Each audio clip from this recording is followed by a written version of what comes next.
అదే RTV app వార్తల్ని క్షణాల్లో చదివే అవకాశం ఉంటుంది. ఒక న్యూస్ పేపర్, ఒక టెలివిజన్ ఛానల్ మీ చేతుల్లో ఎప్పుడూ ఉంటాయి. నల్గొండ జిల్లా కలెక్టర్ కార్యాలయంలో ప్రతి సోమవారం నిర్వహించే ప్రజావాణి కార్యక్రమానికి అర్జీదారులు పోటెత్తున్నారని కూడా చెప్పుకోవచ్చు. ప్రతి సోమవారం కూడా వివిధ ప్రాంతాల నుంచి పెద్ద ఎత్తున వారి సమస్యలు తెలుపుకోవడానికి నల్గొండ జిల్లా కలెక్టర్ కార్యాలయంలో నిర్వహించే ప్రజావాణి కార్యక్రమానికి వస్తున్నటువంటి పరిస్థితి కనబడుతుంది. మనం ఈ రోజు విజువల్లో కూడా చూస్తున్నాం. మొత్తం కూడా భారీగా 2 లైన్లు ఏర్పాటు చేసి లోపలికి అలౌ చేస్తున్న పరిస్థితి ఉంది. వాళ్ళ సమస్యలు తెలుపుకోవడానికి కలెక్టర్ దృష్టికి తీసుకురావడానికి కూడా వీరందరూ కూడా ప్రజావాణి కార్యక్రమానికి వచ్చినటువంటి పరిస్థితి కనబడుతుంది. మనం విజువల్లో కూడా చూస్తున్నాం. ఒకసారి విజువల్లో చూస్తే మొత్తం కూడా అర్జీదారులతో కూడా నల్గొండ జిల్లా కలెక్టర్ కార్యాలయం మొత్తం కూడా పోటెత్తిన ఆటుగా కనబడుతున్న పరిస్థితి కనబడుతుంది. లోపలికి పంపిస్తున్నటువంటి విజువల్స్ కూడా కనబడుతుంది. మొత్తం కూడా చాలా వరకు గ్రామాలలో ఉన్నటువంటి సమస్యలు, అదేవిధంగా నీటి సమస్యలు, భూ సమస్యలు, తదితర సమస్యలు ఏ సమస్యలు ఉన్నాయో ఆ సమస్యలన్నిటి కూడా విన్నవించుకోవడానికి ఇక్కడికి వచ్చినటువంటి పరిస్థితి కనబడుతుంది. మనం విజువల్లో కూడా చూస్తున్నాం. మొత్తం కూడా వీరందరూ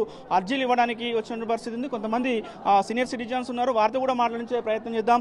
ఏంటి సార్, మీరు కలెక్టరేట్ వచ్చారు, ప్రజావాణి కార్యక్రమం ఏంటి, మీ సమస్య ఏంటి?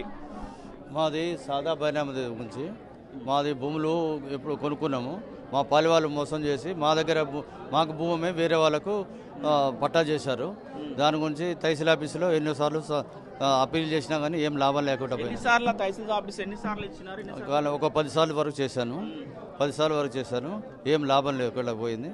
ఇప్పుడు ప్రజావాణి గురించి వచ్చేస్తారు. ఎన్నిసార్లు వచ్చేసారు ప్రజావానికి? ఇదే మొదటిసారా? గతంలో కూడా వచ్చిన ప్రజావానికి ఇదే మొదటిసారి వస్తుంది. చెప్తున్నారు. మరికొంతమంది ఉన్నారు. ఏంటన్నా, ఏంటి మీ సమస్య ఏంటి? రేషన్ కార్డు సంబంధించి మా అక్క ఫ్యామిలీ ప్రాబ్లం వల్ల బావగారేమో అక్కని కొట్టి తరిమేశారు. ఇప్పుడు మాది మాకు ఇచ్చేయమంటే ఇస్తలేరు. సో దానివల్ల అది వాళ్ళ ల్యాండ్, మేము ఇచ్చిన ల్యాండ్ అమ్మేసుకుంటా అని చెప్తుంటే అది హోల్డ్ చేయడానికి వచ్చాను. నేను ఎంఆర్ఓ ఆఫీస్కి వెళ్తే పట్టించుకుంటా లేరని ఇక్కడికి వచ్చాను. కలెక్టర్ ఆఫీస్కి కాల్ చేసి వచ్చాను. ఒక్కొక్కరిది ఒక్కొక్క రకమైన సమస్య ఉన్నట్టు. ఎక్కడి నుంచి వచ్చారు, ఏంటి మీ సమస్య ఏంటి? సార్, అది మేము ఐట్పామ్ల నుంచి వచ్చినాం సార్. ఐట్పామ్ల నుంచి మాకు వాటర్ సమస్య ఉంది. వాటర్ సమస్య గురించి వచ్చినాము. ఇంతకుముందు సాగర్ నీళ్ళు వచ్చి ఉండే మాకు.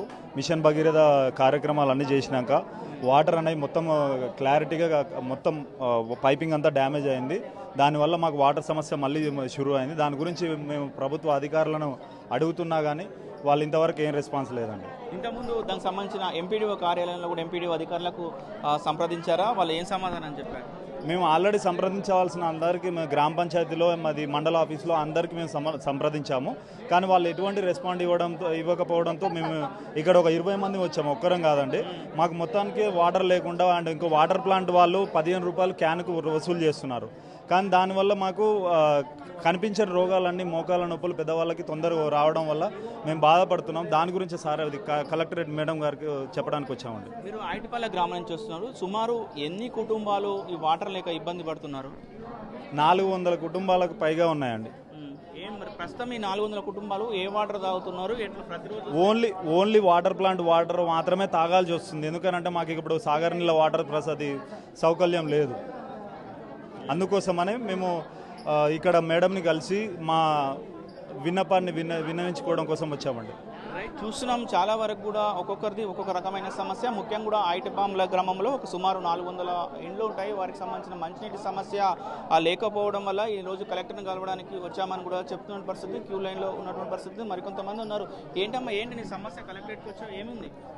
మా సమస్యలు చాలా ఉన్నాయి సార్. ఏంటి దేని కలెక్టర్? మా భూములు పోయినాయి యాలాద్రి ప్లాంట్ కింద. ఆ భూముల గురించి జాబులు ఇస్తా అన్నారు. మా మనిషికి ఎకరాలు, 2 ఎకరాలు, 3 ఎకరాలు అట్లా పోయింది. పోతే అన్నీ పట్ట భూములే అయితే ఇస్తా అని ఇవ్వలేదు. ఇప్పుడు 10 సంవత్సరాలు అవుతుంది. ఇంకా తిప్పుకుంటారు. మరి ఇప్పుడు అడిగితేనేమో ఏది చెప్పట్లేదు. అందుకని వచ్చినాం. అటువంటి పరిస్థితి కనపడుతుంది. ముఖ్యంగా కూడా భూ సమస్యలు ఎక్కువగా ఉన్నాయి. అదేవిధంగా గ్రామాల సమస్యలు ఉన్నాయని ఆ సమస్యలను తెలుసుకోవడానికి కూడా వచ్చినటువంటి పరిస్థితి కనపడుతుంది. ముందుకు కదలలేని పరిస్థితి కూడా కనపడుతుంది. మొత్తం కూడా అర్జీదారులతో కూడా నల్గొండ జిల్లా కలెక్టర్ కార్యాలయం కూడా కిటకిటలాడుతున్నటువంటి పరిస్థితి ఉంది. కొంతమంది ఏంటి, ఏ సమస్య మీద వచ్చినారు? భూ సమస్య సార్. ఎక్కడ, ఏ మండలం, ఏం పేరు? గుర్రంపోడు మండలం. ఏంటి మీ సమస్య ఏంటి? ల్యాండ్ ఏమో తక్కువ ఉంది, రిజిస్ట్రేషన్లో ఎక్కువ ఉంది. అయితే మా బామ్మర్ది ఆ భూమి ఎక్కించుకొని మమ్మల్ని బెదిరిస్తున్నారు. అంటే ఈ భూభారతి ప్రాజెక్ట్ వచ్చింది కదా, ఇప్పుడు ఇక్కడ ఆల్రెడీ నిన్న గ్రామ సభలో కూడా పెట్టారు కదా, మీరు అక్కడ ఇవ్వలేదు అప్లికేషన్? ఆ రోజు నేనేమో సూర్యాపేట డిస్టిక్లో ఉంటానండి. ఆ రోజు డేట్ నాకు తెలియలేదు.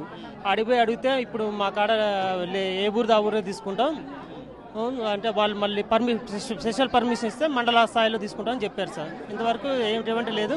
ఒకసారి కలెక్టర్ గారికి వెళ్దామని వచ్చాము. చెప్పండి, ఏంటి మీ సమస్య ఏంటి? సార్ మేము మీడియాకు నమస్కారం సార్. మా చండూరు మండలం అంగడిపేట గ్రామం. మా ఎస్సీల మీదకి ఒక రెడ్డిలు వచ్చి దాడి చేస్తుంటే కూడా ఇంతకుముందు కలెక్టర్ కాడ ఒక 1 మంత్ ఫైన్ అయిపోయింది, నెల రోజుల కింద. ఆర్డీఓ రాస్తే ఆర్డీఓ దగ్గరికి వెళ్తే ఎంఆర్ఓ దగ్గర ఉంది. ఎంఆర్ఓ దగ్గర పోతే ఎంఆర్ఓ రెస్పెక్ట్ లేదు. అదనంగా ఆగుల బోర్ వేసి మా భూమి పైకి కబ్జా పెట్టి నిన్న పోలీసు వాళ్ళు వచ్చి మా భూమి ఏం చేసుకుంటుంటే పోలీసు వాళ్ళు వచ్చి పోలీసులను తోలి అడ్డుకొని వాళ్ళకి ఫేవర్గా ఉండి వాళ్ళకి ఎలాంటి సంబంధం లేదు, సర్వే నెంబర్ లేదు, ఏది లేదు, పాస్బుక్లు అన్నీ ఉన్నాక కూడా ఏ సంబంధం లేని వ్యక్తులకు పోలీసు వాళ్ళు సాబ్దారు చేసి సార్ మళ్ళీ మా భూమి కొంత ఏడిపోతే కోర్టు పోయి ఇంజక్షన్ తెచ్చుకోపో అని అంటే అదే రిపోర్ట్ పట్టుకొని మళ్ళీ మేము తమరు మళ్ళీ కలెక్టర్ గారికి దాన్ని మొరపెట్టుకుందామని వచ్చినాం సార్. ఇక్కడికి కూడా నల్గొండ జిల్లా వ్యాప్తంగా కూడా భూ సమస్యలు ఎక్కువ ఉన్నటువంటి పరిస్థితి కనపడుతుంది. ప్రతి ఒక్కరు కూడా భూ సమస్యలు ఉన్నాయని కూడా చెప్తున్నారు. ఏంటి మీ సమస్య ఏంటి సార్? మీరు లైన్లో ఉన్నారు సార్. మాది మిర్యాడ రెవెన్యూ డివిజన్లో రావులపేట గ్రామం. రేషన్ డీలర్ నోటిఫికేషన్ వేసింది సార్. రేషన్ డీలర్ నోటిఫికేషన్ ఎగ్జామ్లో 20 మార్కుల అర్హత పరీక్షలో నేను మొదటి స్థానంలో ఉన్నా సార్. అయితే ఇంటర్వ్యూ నిర్వహించారు. ఇంటర్వ్యూలో 2వ స్థానంలో ఉన్న వ్యక్తికి 3 క్వశ్చన్లు అడిగి 3 క్వశ్చన్లు తప్పు చెప్పిన వ్యక్తికి ఏమో రేషన్ డీలర్ ఎంపిక చేశారు. నన్ను దగ్గర 24 క్వశ్చన్స్ అడిగారు. 24 క్వశ్చన్లకు నేను దాదాపు 20 క్వశ్చన్లు కరెక్ట్ సమాధానం చెప్పినప్పటికీ నన్ను తీసి పక్క పెట్టి రాజకీయ కారణాల వల్ల కాంగ్రెస్ పార్టీ చెందినటువంటి ఒక వ్యక్తిని రేషన్ డీలర్గా నియమించడం జరిగింది. కాబట్టి మన కలెక్టర్ గారికి సమస్యను వివరించి నా సమస్యను పరిష్కారం అయ్యే విధంగా కోరుతున్నాను. సార్ మాది ల్యాండ్ సమస్య సార్. మా నాన్న 2008లో చనిపోయాడు. 2000 ఇప్పటిదాకా చనిపోయినాక ఒక ఎకరం 13 గుంటలు ఉండే, అల్లకెళ్ళి 12 గుంటలు వెళ్ళి ఎకరం ఒక గుంట ఉంది. 2024 రిజిస్ట్రేషన్ చేసింది సార్ వాళ్ళ పేరు మీద. మేము ఓటు సంతకం పెట్టలేదు. అట్లా దాని గురించి సమస్య సార్. రైట్, మొత్తం కూడా చూస్తున్నాం నల్గొండ జిల్లా కలెక్టర్ కార్యాలయం ప్రజావాణి కార్యక్రమానికి మాత్రం అర్జీదారులు ఎక్కువ పోటెత్తున్నారని చెప్పుకోవచ్చు.